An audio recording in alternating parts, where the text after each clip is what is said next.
Una ronda de intervenciones por parte de los grupos parlamentarios que conforman esta comisión permanente en orden creciente hasta por 10 minutos. La mayoría de los grupos han dividido sus intervenciones en dos, de 5 minutos cada una. Iniciamos con Movimiento Ciudadano. Tiene el uso de la palabra la senadora Amalia Dolores García Medina, de Movimiento Ciudadano, hasta por 5 minutos.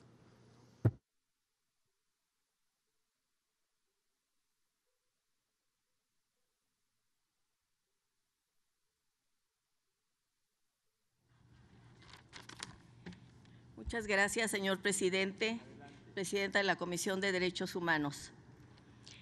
El día de ayer, en una sesión que se llevó a cabo en el Senado de la República, el presidente de la mesa directiva de ese Senado señalaba que teníamos que hacer honor al compromiso de que nunca más se violaran los derechos humanos, porque el 30 de enero es el día que mundialmente se usa para conmemorar, recordar lo que fue el Holocausto.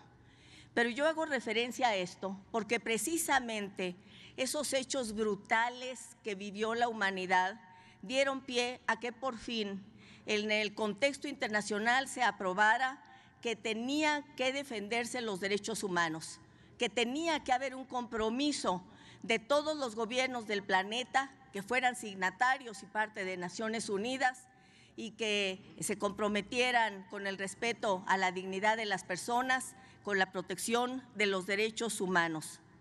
Sin embargo, resulta muy preocupante, grave ver que hoy siguen violándose derechos humanos de miles y miles de personas, específicamente cuando hablamos de la población migrante, que hemos dicho y se ha reiterado incluso en este recinto que ningún ser humano es ilegal y sin embargo se violentan cotidianamente y permanentemente sus derechos humanos.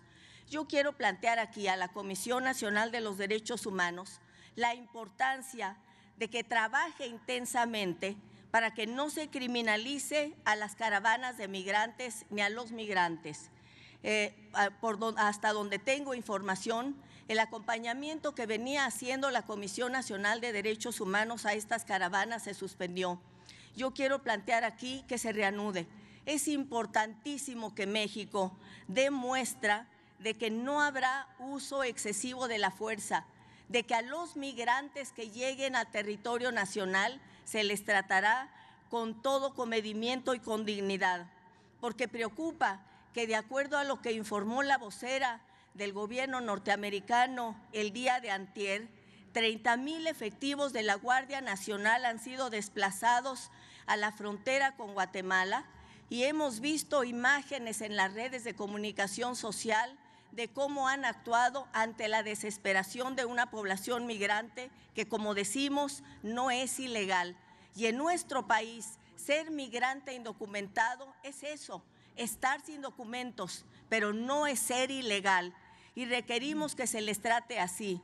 Recuerdo y me preocupa enormemente que el 3 de octubre de 2024 en Chiapas, un grupo de militares dispararon a migrantes que habían ingresado a nuestro territorio y hubo 6 muertos y 10 heridos. Esto no puede suceder. Y también quiero recordar que el 27 de marzo de 2023, porque aún están abiertas las heridas, 40 migrantes en Ciudad Juárez, en una estación migratoria que estaba cerrada con candado, fallecieron y otros 27 quedaron lesionados. Es fundamental que pongamos en el centro que no se vuelva a repetir esto. Y mi pregunta, una de las preguntas que nos hacemos es cómo exigirle a Estados Unidos que paren las redadas ominosas e inaceptables, que no envíe a nuestros migrantes, a nuestros connacionales, que ya está enviando ahora esposados de manos y pies, como lo está haciendo a todos los migrantes de Latinoamérica. ¿Cómo hacerlo si no hacemos que dando testimonio que en nuestro país los migrantes son respetados plenamente? Y me surge una pregunta. ¿Quién ha sido el responsable, el titular del Instituto Nacional de Migración, Francisco Garduño, procesado? Sigue aún en funciones. La pregunta que yo quiero enlazar es la siguiente. Mientras él sigue en funciones como titular, en cambio, en la prisión preventiva oficiosa no hay ninguna investigación previa de por medio. Lo conducente sería que a Francisco Garduño se le separara y con respeto a todos sus derechos, los que están establecidos en la ley, siguiera un proceso justo. Pero es necesario que asuma ya la titularidad del Instituto Nacional de Migración, quien ha sido nombrado por la Presidenta de la República. Quiero decir que la Comisión Interamericana de Derechos Humanos ha señalado, lo dijo la Corte en una sentencia de 2022, que la prisión preventiva oficiosa es inaceptable. ¿Por qué es inaceptable? Porque lo que debería ponerse por delante, y esta es parte de la defensa y la protección de los derechos humanos, es primero la investigación y después la restricción legal de derechos. Primero la investigación, tiene que garantizarse eso. Concluyo señalando, porque no hay investigación previa, porque primero se detiene, 50% de quienes están privados de la libertad sin sentencia están por prisión preventiva oficiosa y son las personas más pobres. La Comisión de Derechos Humanos tiene aquí una enorme y fundamental tarea para garantizar derechos humanos en nuestro país. Muchas gracias. Gracias, senadora Amalia García.